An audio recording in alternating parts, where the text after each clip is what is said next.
يعاون في مباراة الليلة. محمود عامر كمساعد أول، محمد عبد العظيم هو المساعد الثاني. في تقدم فتح الله، ارتدت مرة ثانية تصل في الجانب الأيسر. وليد حسن يخترق وليد، محاولة وليد ولكن ارتدت مرة ثانية وإبعاد من ناحية دبش.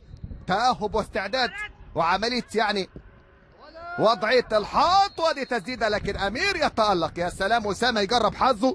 تحرك الشناوي وكذلك اللاعب حمدي فتحي من الخلف للأمام. عرضية من جديد، فيكتور أومو يسدد. أومو استلم ولف ودار وسدد أرضية على يسار، وقف على كورته غير اتجاهاته، عمل خداع استراتيجي. راحت في اليمين، عمرو مرر، راحت لشبيطة، فضل نفسه مساحة تسديدة حلوة. اللعبة هي الأجمل في تمريرة، كانت هي الأروع. والسيناريو الشوط الأول للقاء، أدي السيناريو. أسامة يتقدم في الشمال ويسدد بيسرى ولكن إلى خارج ملعب.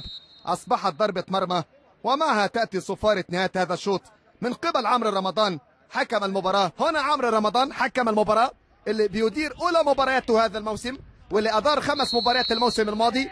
ليفاجئ أمير هو اللاعب أسامة محمد من مسافة تقريبا 23 ياردة، ملعوبة وداخل المرمى، ملعوبة بفن بهدف رائع وجميل ومن كرة ثابتة كما نتابع. الله، مش ممكن يا محمد. يسحب هذا اللاعب ويتم دفع بإسلام رشدي رقم 7 اللي نزل مكانه. تسديدة ده هوبا جول. علي فرج، مش ممكن، كرة وقعت منه بكل غرابة وعمل الفولو وعمل المتابعة.